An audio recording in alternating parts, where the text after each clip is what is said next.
Don't talk, just shut up for a second." The words hung in the air like thunder inside the billionaire's sleek black car. For a moment, time stopped. The man, Daniel Sterling, CEO of Sterling Enterprises, a name whispered with awe and envy across boardrooms and news outlets, froze with his hand still resting on the leather seat. Billionaires weren't used to being told to shut up, especially not by someone half his age, someone with no tailored suit, no private jet waiting at the runway, no flashing cameras singing their praises. But the voice that had cut through his thoughts wasn't arrogant. It wasn't cruel. It was trembling, raw, on the edge of breaking. He turned his head slowly, eyes narrowing as he met the gaze of the girl sitting silently in the back seat of his own car. She was young, maybe 19, dark brown skin glowing softly under the streetlight that bled through the tinted glass, her eyes wide but strong. A black girl who clearly wasn't afraid to cross a line that no one else dared to. She wasn't supposed to be there.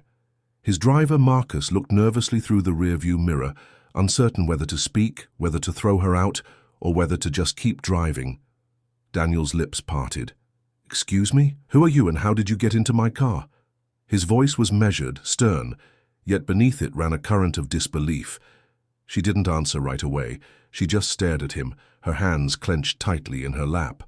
Then she whispered, voice cracking but sharp as glass, "You talk too much about yourself, about your money, about your success. But you don't hear anyone else. You don't even notice what's right in front of you. That's why I told you to shut up." The words pierced through him like knives. Daniel Sterling, man of billions, man of power, had been silenced, not by a board of directors, not by the media, not by his competitors, by a trembling voice of a girl he had never seen before. For a long moment, only the hum of the car's engine filled the silence. Daniel leaned back against the seat, narrowing his eyes at her. "You're either very brave or very foolish." Her chin lifted slightly, defiant even as her lip quivered. "Or maybe," she said softly, "I'm just tired of people like you pretending the world revolves around them while the rest of us struggle to breathe." Marcus glanced at the billionaire again in the mirror. "Sir, should I pull over?" Daniel raised his hand. "No, keep driving." His eyes stayed locked on the girl. He studied her, the way her fingers trembled, the way her chest rose and fell like she was holding back a storm. She wasn't a criminal. She wasn't here to rob him. She was here because of something deeper. Daniel tilted his head. "What's your name?" She hesitated before replying. "Alicia." "Alicia," he repeated, letting the name roll off his tongue like it was foreign. "And what exactly do you want from me?" Alicia exhaled sharply, shaking her head. "I don't want anything from you. I don't need your money. I don't need your pity. I just needed you to stop talking long enough to listen, because no one else in your world ever tells you the truth. But I will." The billionaire's jaw tightened. He should have been angry, insulted, outraged, but instead, there was something else rising inside him, something he hadn't felt in years, curiosity. "Then tell me the truth," he said quietly. "Tell me what I don't see." Alicia's eyes glistened. She leaned closer, her voice steady now, no longer trembling. "You sit in your glass towers and sign papers that decide people's lives. You make choices that ripple down into streets like mine. Do you know what it's like to walk home from work at night, praying you don't get caught in the wrong place at the wrong time? Do you know what it's like to work 2 jobs, still barely able to keep your little brother fed? Do you know what it's like to bury your dreams just to survive?" Her words sliced through the luxury leather, the tinted windows, the billionaire's perfectly pressed suit. Daniel's mouth opened, then closed again. He didn't have an answer. Not a real one. Alicia's eyes burned into him. "So, when you got into this car and you started talking about another billion-dollar deal, another empire you're about to build, I couldn't take it. Not tonight. Not after the day I had. So yeah, I told you to shut up. Because someone has to." For the first time in a long time, Daniel Sterling had no clever comeback. He sat there, silent, his hand resting on the armrest as if the weight of her words had pinned him down. The car slowed at a red light, city glow spilling through the glass. Alicia turned her face toward the window, blinking back tears she didn't want him to see. Daniel watched her, his mind racing with thoughts he couldn't quite piece together. Something inside him was shifting, cracking in ways he didn't expect. Finally, his voice came, low and careful. "Then what do you want me to do, Alicia? If I really don't see the world you live in, show me, make me see it." Her head snapped toward him, disbelief flashing across her face. "Why would you care?" "Because," he said slowly, "maybe I've been too blind for too long." The light turned green. The car moved forward, carrying two people from worlds apart into a night neither of them would forget. And in that silence that followed, both of them knew this was only the beginning of a story that would change everything.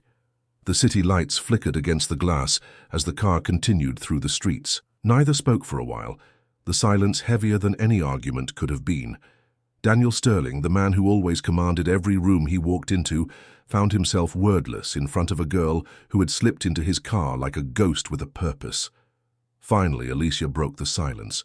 "You really don't get it, do you?" Daniel shifted slightly, his voice measured. "Then make me get it. You've got my attention," she laughed bitterly, shaking her head. "That's the thing, people like me don't get chances to talk to people like you. And even if we do, you don't listen.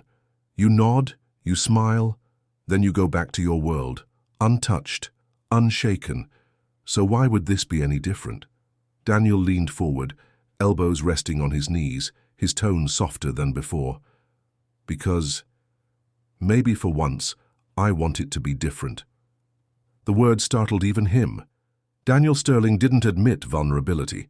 He didn't confess to being wrong. Yet here he was, stripped of his usual armor. Alicia stared at him, searching for the lie. But what she saw instead unsettled her, a flicker of sincerity in the eyes of the man she thought untouchable. "You really want to know?" she asked, her voice trembling less now, replaced by a quiet strength. "Yes," Daniel replied. Alicia took a shaky breath, her fingers brushing against the fabric of her worn jacket. "I work 12-hour shifts at a diner, then another 6 hours cleaning offices downtown. I sleep 4 hours a night, maybe 5 if I'm lucky. And still, every month, I wonder if I'll have enough money to keep the lights on. My mom passed when I was 15. My dad, he's gone too. That leaves me with my little brother, Jeremiah. He's 12, smart kid. Loves to draw, but he's been skipping meals just so I can eat before work. And do you know how that makes me feel, Mr. Sterling, to see a child sacrificing when I'm supposed to be the one protecting him?" Her voice cracked, but she kept going, her truth unstoppable now. "So when I hear you bragging about building another tower, another company, another billion added to your name, it's like a punch in the gut. Because I think about how many kids like Jeremiah could be fed, clothed, educated with what you spend on a single dinner. And it kills me. It kills me that the world keeps clapping for you, while the rest of us are just trying to stay alive." Her chest rose and fell, her face turned away as tears slipped down her cheeks. The billionaire sat frozen. Daniel's throat tightened, his hands gripping the seat until his knuckles whitened. He was used to negotiations, to hard truths wrapped in polite words. But Alicia's raw honesty was something else entirely. It pierced deeper than any critic, deeper than any failure. "Alicia," he whispered, but his voice faltered. He didn't know what to say. She wiped her face quickly, refusing to show weakness. "Don't pity me. I don't want pity. I just want someone like you to understand that our lives aren't numbers on a screen or charity cases to make you look good in the press. We're real, we bleed, we break, and sometimes we don't get back up." The car slowed again, this time at the corner of a dimly lit street. Alicia straightened, her eyes shifting to the window. "Stop here." "I'll get out." Daniel leaned forward. "Marcus, keep driving." Marcus glanced nervously at the mirror but obeyed. The car rolled forward. Alicia whipped her head around, fury flashing in her eyes. "What are you doing? I told you to stop." Daniel's voice came low, steady but firm. "Not until you let me do something I've never done before." "And what's that?" She shot back. "Listen." The word cut through the tension like a blade. Alicia blinked, caught off guard, her anger faltering just slightly. "I don't know your world, Alicia," Daniel admitted, his voice raw now, stripped of its usual polished tone. "But tonight, for some reason, you ended up in this car. You broke through a wall no one else ever dared to, and now I can't let you just walk away. Not until I've heard everything you need me to hear." Alicia stared at him, her chest tightening with a mix of disbelief and a strange, unwanted hope. Daniel leaned back slowly, his eyes never leaving hers. "So talk. Tell me what it's like to live your life. Tell me what it's like to fight every day just to survive. I won't interrupt. I won't argue. I'll just listen." The sincerity in his tone was undeniable. For once, the billionaire wasn't trying to win. He wasn't trying to dominate. He was simply trying to understand. Alicia hesitated, her lips trembling as she searched his face for any sign of mockery. But there was none. Only a quiet, heavy truth. So she began. She told him about the nights Jeremiah cried himself to sleep because his stomach growled louder than his dreams. She told him about working until her bones ached, then still having to walk him to school in the morning because she refused to let him feel alone. She told him about the way people looked through her like she didn't exist, like she was invisible. And she told him about the fear, the constant, unshakable fear that one wrong turn, one missed paycheck, one twist of fate could rip everything away. Daniel listened. For the first time in years, he truly listened. And with every word she spoke, something inside him shifted, something he didn't recognize. By the time she finished, the silence in the car was unbearable. Daniel finally spoke, his voice quieter than it had ever been. "Alicia, I had no idea." Her laugh was bitter again. "Of course you didn't. You live in a world where problems get solved with money, but in mine, money is the problem." The billionaire's eyes dropped, shame filling the cracks of his carefully built walls. For the first time, Daniel Sterling wondered if all his victories were built on other people's losses. The car pulled up in front of a small, run-down apartment building. Alicia grabbed the handle, pausing just long enough to look at him one last time. "Don't feel sorry for me, Mr. Sterling. Just don't forget me when you go back to your world." She pushed the door open, stepping out into the cold night air. Daniel sat frozen as the door closed behind her. The car didn't move. For a moment he stared at the spot where she had stood, his chest heavy with something he couldn't name. Then, quietly, he whispered to himself, "How could I ever forget?" Daniel couldn't sleep that night. His penthouse, perched high above the city with its floor-to-ceiling windows and shimmering skyline view, felt more like a cage than a palace. He wandered from room to room, past shelves of rare art, imported furniture and designer suits, but nothing seemed to matter. Not tonight. Alicia's words echoed in his head, looping over and over. "We bleed, we break, and sometimes we don't get back up." For the first time in his life, silence felt unbearable.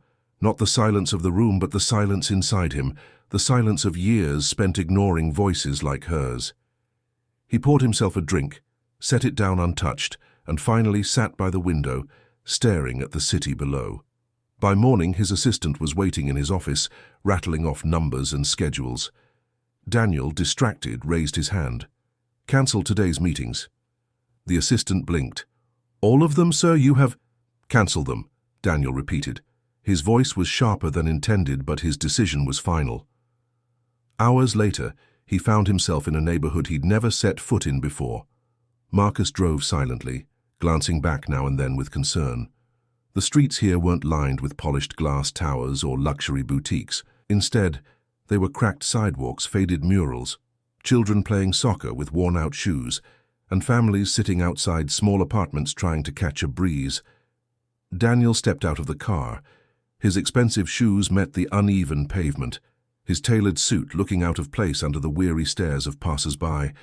He wasn't Daniel Sterling, the untouchable billionaire here. He was just a man with questions and guilt gnawing at him. He didn't know Alicia's exact apartment, but he remembered the building. He stood in front of it, nerves twisting in his chest. For once, he didn't have control. Then he saw her. Alicia emerged from the building, Jeremiah walking beside her with a sketchbook clutched tightly in his small hands. Her eyes widened when she saw Daniel, confusion flickering across her face. "What are you doing here?" she asked sharply, her protective instincts kicking in. Daniel took a step forward, his voice softer than she had ever heard it. "I came to listen, again, if you'll let me." Jeremiah's wide eyes darted between them. Alicia, who is this man? She hesitated, her jaw tightening. No one important. Daniel's heart clenched at her words. He deserved that. But he didn't back down. He crouched slightly, so he could look Jeremiah in the eye. I heard you like to draw. Jeremiah blinked in surprise. How do you know that? Daniel smiled faintly. Your sister told me. Can I see? The boy hesitated, then slowly opened his sketchbook. The pages revealed drawings far beyond his age, detailed sketches of city streets, faces, even a design of a tall building with trees sprouting from its sides. Daniel's breath caught. These are incredible. Jeremiah's face lit up at the praise, but Alicia quickly pulled him back, glaring at Daniel. What do you want from us? Why are you here? Daniel stood, meeting her eyes with sincerity. Nothing. I don't want anything. I just want to understand. Last night you showed me a truth I've been blind to my whole life, and I can't ignore it anymore. Alicia crossed her arms, skeptical. And what are you going to do with that truth, Mr. Sterling? Go back to your penthouse and feel bad for a day before forgetting about us? Her words stung, but he nodded slowly. You're right to doubt me. People like me. We don't usually change. But Alicia, I don't want to be the man I was yesterday. There was a long pause. For the first time, Alicia's hard gaze softened just slightly. Daniel glanced at Jeremiah, then back at her. Let me prove it. Not with words. With actions. The weeks that followed became something no one expected. Daniel returned again and again, not with cameras, not with reporters, but alone. He walked the streets with Alicia, listening to neighbors tell their stories. He sat in the diner where she worked, watching her wipe sweat from her brow after endless shifts. He even let Jeremiah drag him to a community art class, where the boy's talent shone like a beacon. Each visit chipped away at Daniel's polished armor. He began to see the city not from the top of a tower, but from the cracks in its foundation. He saw resilience in places he had once ignored, beauty in faces the world overlooked. And slowly, he began to change, not as a CEO, but as a man. One evening, Alicia confronted him as they walked home from the diner. Why are you doing this, Daniel? What do you really want? He stopped, his eyes locking with hers. Because you were right, I was blind, and because I can't forget your voice. The way you told me to shut up, it woke me up. And now I want to use what I have, not to build another empire for myself, but to build something that actually matters. Alicia studied him, searching again for the lie, but this time she couldn't find one. Weeks later, a new foundation was announced. Not with flashing lights, not with red carpets. Quietly, almost humbly, Daniel Sterling invested in creating safe community centers, scholarships, and art programs for children like Jeremiah. And though the media eventually caught wind of it, Daniel never sought credit. For him, the change wasn't about reputation. It was about Alicia's words etched into his soul. One night, months later, he sat once again in the back of his car. Alicia was beside him, Jeremiah asleep with his sketchbook in his lap. Daniel turned to her quietly. Do you regret telling me to shut up that night? Alicia smiled faintly, her eyes warm but firm. No, because sometimes people like you need someone to remind you that the world doesn't revolve around your voice. Daniel chuckled softly, his chest lighter than it had ever been. Then I'm glad you did, because it changed everything. The car drove on, the city lights flickering like stars outside. Two worlds that should never have collided had found each other in the unlikeliest of places, and neither would ever be the same again. Sometimes the most powerful change begins with just 3 words: shut up and listen. If this story touched your heart, don't forget to subscribe to our channel Black Saga for more powerful and emotional stories that stay with you.